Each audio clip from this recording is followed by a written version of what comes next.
Oh yeah, bien le bonsoir tout le monde et bienvenue sur Blabla Linux pour une nouvelle vidéo Blabla Linux qui va vous montrer à quoi ressemble le clone de l'Emabuntu de 4, mais pas n'importe quel clone, le fameux clone que l'on a utilisé avec la clé USB de réemploi pour pouvoir reconditionner des ordinateurs portables qui ont été donnés aux réfugiés à des réfugiés ukrainiens, donc de ma commune, ici en Belgique, ma commune qui n'est autre que la commune de Ciney. Mais avant de vous montrer purement et simplement à quoi ressemble le clone, j'aimerais juste rapidement vous détailler ce qui a été fait pour que l'on se rende quand même compte du boulot qui a été fait. Il ne faut pas croire que quelques clics et c'est réglé. Pour avoir une version de l'Emabuntu DE4 qui supporte les trois langues, donc le français, le russe et l'ukrainien, voici ce qu'il faut faire. Donc d'abord, on doit installer une Emabuntu DE4 sans autologin, donc sans autoconnexion. Sinon, par la suite, il faudra supprimer l'autologin dans le dossier LIDEM. Le profil de base, on le nommera FR, donc le profil français. Ensuite, nous créerons deux profils spécifiques qui seront donc le profil RU pour le russe et le profil UK pour l'ukrainien. Mais ça, on le créera plus tard. Pour le mot de passe, on va utiliser le même mot de passe pour les trois profils. Sinon, on pourrait avoir des soucis par la suite. Alors, on peut réaliser les mises à jour. Comme ça, on a un système OK dès le départ.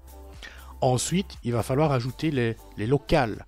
Les locales RU pour le russe et UK pour l'ukrainien. C'est bien de les ajouter, il faut les appliquer. Alors, à partir de ce moment-là, les langues, elles ne sont que partiellement chargées. Donc, il faudra les installer complètement avec Mint local. Les langues de Firefox ne sont pas chargées. Il faut donc charger les langues RU et UK pour le russe et l'ukrainien. Maintenant, à partir de ce moment-là, on peut créer deux profils spécifiques supplémentaires, donc les fameux profils RU et UK. Alors, on a utilisé des fichiers, des scripts maison Emabuntu. Donc, il faut mettre par exemple le fichier Emabuntu change keyboard.sh dans /usr/bin en le rendant exécutable. Ce fichier va mettre à jour automatiquement le clavier en fonction de la langue sélectionnée pour le profil. Pour que ce fichier .sh s'exécute au démarrage, il faudra mettre le lanceur Emabuntu change keyboard.desktop à la racine de chaque dossier utilisateur dans quoi? Dans .config/autostart. Ensuite, on utilise encore un autre petit fichier à placer quelque part. Donc ensuite, il faut mettre le fichier .i18n à la racine de chaque dossier utilisateur. Dans ce fichier, selon le profil, il y a des lignes à commenter pour qu'elles ne soient pas prises en compte. S'il manque des informations de traduction, donc pour le russe et l'ukrainien, alors on choisira comme langue par défaut l'anglais. Alors, on a utilisé Dialect comme traducteur, mais avec un fichier de configuration modifié, afin qu'il utilise Libre Translate à la place de Google Translate. En plus de la prise en charge du multilangage généré par les sites, par Firefox, celui-ci a reçu un module de traduction avec des langues par défaut à utiliser selon le profil utilisateur. On a également installé 3 versions de Wikipédia hors ligne avec la bonne version sélectionnée selon le profil choisi. On a installé des logiciels de communication supplémentaires comme Skype, Zoom, Discord, Telegram. On a dû également concevoir un clavier autocollant cyrillique russe et ukrainien. Donc voilà en gros ce qui a été fait pour pouvoir concevoir ce clone. Après, ce sont des petits ajustements à droite et à gauche. Alors, ce clone, on ne l'a pas fait comme ça au petit bonheur la chance. Non, on a travaillé avec des autorités communales et une traductrice.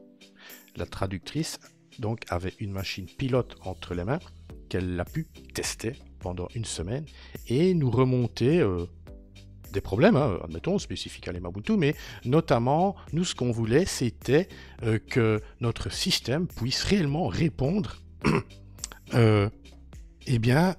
aux besoins de ces personnes. Au niveau de la langue, d'utilisation du clavier, de la traduction.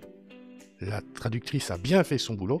Elle nous a remonté quelques petits problèmes auxquels on n'avait pas pensé. Et c'est là que c'est important de travailler avec, avec les bonnes personnes. Et en l'occurrence ici, travailler avec une traductrice, c'était une excellente idée. Par exemple, nous avions paramétré les choses de telle sorte à ce que la bonne entrée clavier soit sélectionnée selon le profil choisi. Ce qui veut dire, on démarre donc le profil FR, donc le profil français, on avait le clavier français-belge, parce que moi je suis en Belgique. Si on choisissait le profil RU pour le profil russe, on avait le clavier cyrillique russe, donc alphabet russe. Si on démarrait le profil UK, donc ukrainien, on avait droit à l'entrée clavier cyrillique ukrainien, alphabet ukrainien. C'était génial. Mais la traductrice nous a fait remonter un petit problème. Quel est-il ce problème? Elle nous a dit, c'est génial, mais comment je fais pour me connecter, par exemple, à ma box Wi-Fi, Internet?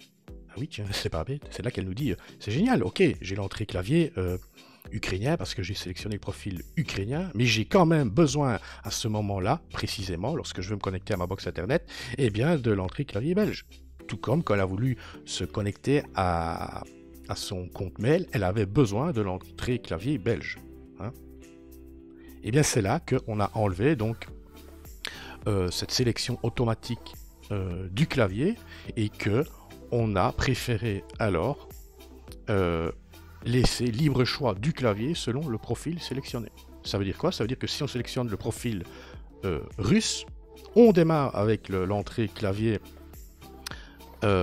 russe, mais on peut choisir manuellement, grâce à une petite extension dans la barre des tâches, on peut décider de basculer vers l'entrée clavier belge. Même chose pour le profil ukrainien. Voilà, en gros, ce qui a été fait et les petits soucis que l'on a dû régler. Allez, je vous montre vite le clone. Allez, go, machine virtuelle.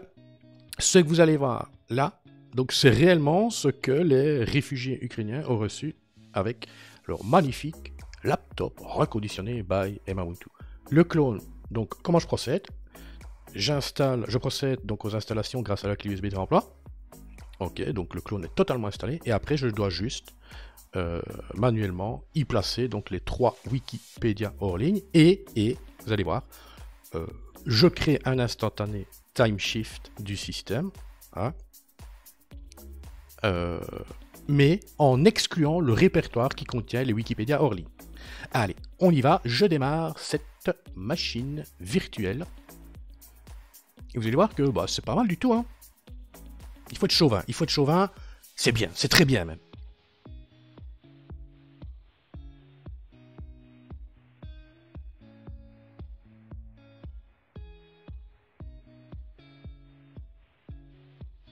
Voilà.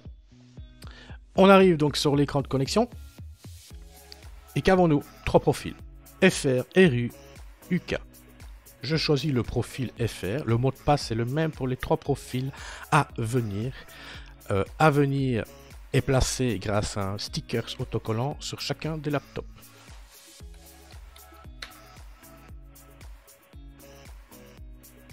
Je me connecte. On va faire ceci, c'est mieux. Voilà.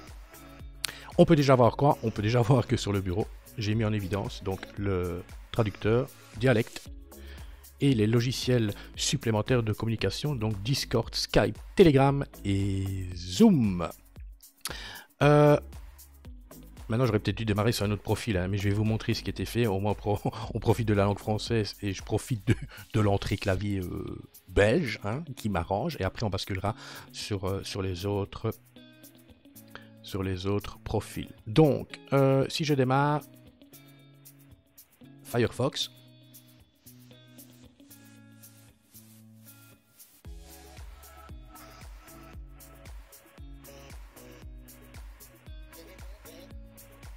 voilà, Firefox donc a son petit module de traduction, ok, qui est paramétré également au niveau du choix des langues par défaut, donc selon le profil sélectionné. En faisant un clic droit, regardez ici, traduire en français. Si je suis sur le profil russe, traduire en russe. Si je suis sur le profil ukrainien, traduire en ukrainien. Mais Firefox est paramétré pour utiliser le multilangage donc proposé, généré par les sites internet. Je vous montrerai ça dans un autre profil.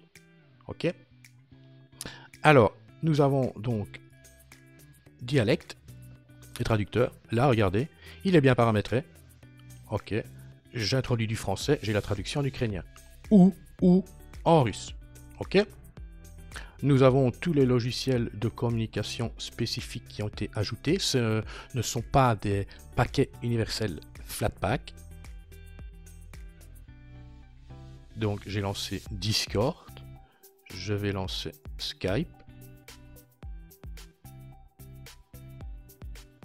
Voilà, je vais lancer donc Telegram.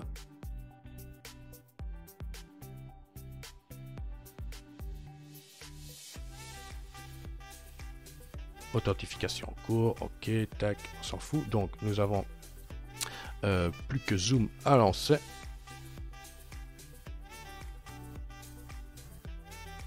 Ça a été une demande de la traductrice.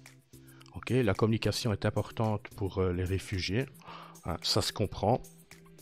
Donc on a proposé, en plus des logiciels de communication intégrale et Ubuntu 2.4, on a proposé des logiciels de communication supplémentaires bien connus et fortement utilisés. Ok, donc on a Zoom, on a Discord, on a Telegram et on a Skype.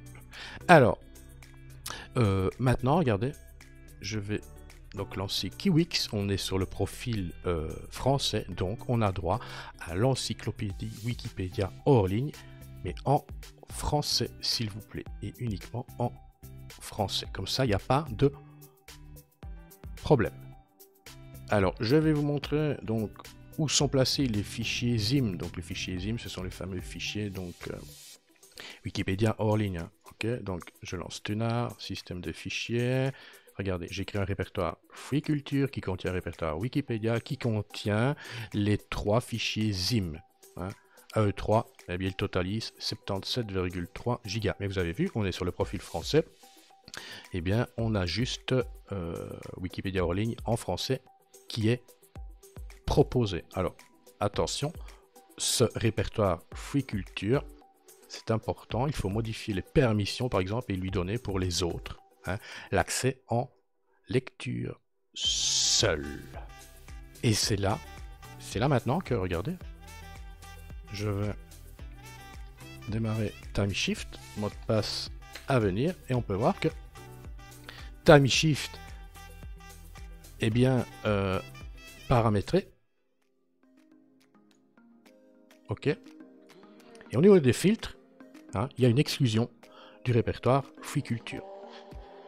Ok. Allez, on passe à un autre profil. Allez, nous allons sélectionner le profil russe. Le mot de passe est à venir. C'est le même mot de passe pour tous les profils. Et là, attention, oula, on ne comprend plus rien. Plus rien du tout. La preuve, est-ce que vous comprenez quelque chose hein, il faut se repérer aux icônes. Hein. La traduction est pas mal. D'après la traductrice, ce qui est traduit dans le système est quand même bien traduit. Ce n'est pas parfait, mais c'est quand même bien traduit. Ok. Si je démarre, je sais pas moi. Voilà, regardez, c'est quand même, voilà, quand même traduit. Tout n'est pas traduit, mais c'est quand même traduit. Ok. Si je démarre, je sais pas moi. Ah ben regardez, on va faire la même chose. Hein. Regardez, je vais lancer le traducteur dialecte. Voilà. Mais là, on part donc du russe vers le français. Ok. Et tous les logiciels de communication supplémentaires hein, sont bien traduits. Regardez, je vais lancer Skype. Voilà. C'est totalement traduit. Je vais par exemple, regardez, lancer LibreOffice. C'est bien traduit. La seule remarque de la traductrice, c'est au niveau des traductions du traducteur dialecte. Elle a dit, voilà, Ok, il fait bien le job pour des mots simples, voire des courtes phrases, mais il ne faut pas lui en demander trop. Il ne faut pas mettre du texte trop long à traduire, donc les grandes phrases, ça ne le fera pas. D'ailleurs, ici, on a essayé, et elle rigole, et elle dit, il y a parfois, ça veut quasi rien dire. Regardez, donc tout est bien traduit au niveau de LibreOffice. Voilà.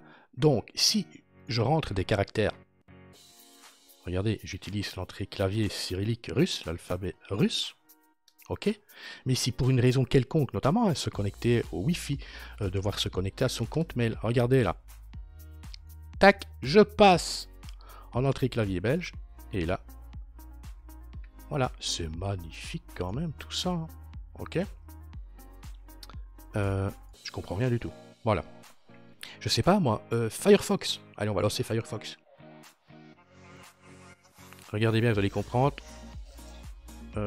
ce dont je parlais avec le multilangage proposé par les sites internet. Le site Emabuntu propose le multilangage. Ça veut dire quoi? Firefox, il sait qu'on veut de l'ukrainien, et bien si le site que l'on visite propose la traduction ukrainienne, on n'a rien à faire. Le site va être traduit automatiquement. Regardez, j'espère que ça va fonctionner, sinon j'ai l'air bête. Emabuntu, on démarre en français, et attention, attention, boum! Tac! Russe, oui je parlais d'ukrainien, mais on est dans le profil russe. Voilà, tout est automatiquement traduit. Voilà, si maintenant le site que l'on visite ne propose pas le multilangage, et bien alors là, on a le module de traduction. Je sais pas moi, qu'est-ce que je ferais bien Ah ouais, mais regardez, voilà par exemple moi, il va falloir que j'utilise l'entrée clavier belge. Je sais pas moi. Blabla Linux. Je pense pas qu'il y a le multilangage. Non, vous voyez, il n'y a pas le multilangage. Il y a un module de traduction, hein, mais l'utilisateur doit sélectionner soi-même. Sinon, regardez, tac, tac, boum. Oh là là, c'est magnifique, c'est magnifique. Moi, je trouve en tout cas. Et ce que je vous ai montré là, c'est pareil pour le profil. Donc regardez, hein, je me déconnecte, soit je me déconnecte ou je change d'utilisateur, hein, tout simplement, moi je vais me déconnecter. Donc c'est identique pour les trois profils. Donc si je passe sur le profil UK, donc ukrainien, mot de passe à venir, ce que j'ai montré, c'est valable également pour ce profil-là. Seule différence, c'est qu'on utilise la langue ukrainienne et l'entrée clavier, donc ukrainien.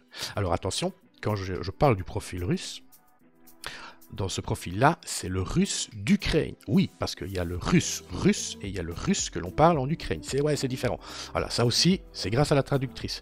Elle nous a dit, ne me créez pas un profil langue russe de Russie, créez un profil avec la langue russe d'Ukraine. Donc que l'on parle en Ukraine. Voilà. Donc ce que j'ai montré, c'est valable pour ici. Bah, ici, ce sera la langue ukrainienne, avec l'entrée clavier ukrainien. Ok.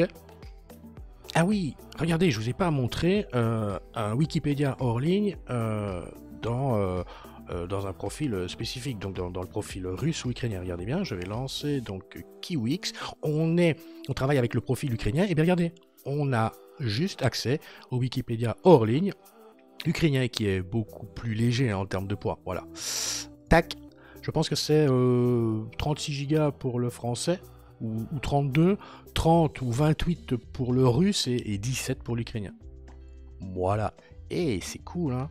C'est cool. Et bien voilà, j'espère que cette courte vidéo vous aura plu. Enfin, courte, je rigole. Hein. Allez, moi je vous dis bye bye, une prochaine. Ciao. Il y aura d'autres vidéos là-dessus, il y aura d'autres vidéos aussi. D'ailleurs, une des prochaines vidéos, je vous montrerai comment réellement créer un système comme celui-ci, un clone comme celui-ci, et peut-être avec des langues différentes. Je sais pas moi, l'espagnol et l'italien, je sais pas. Allez, bye bye.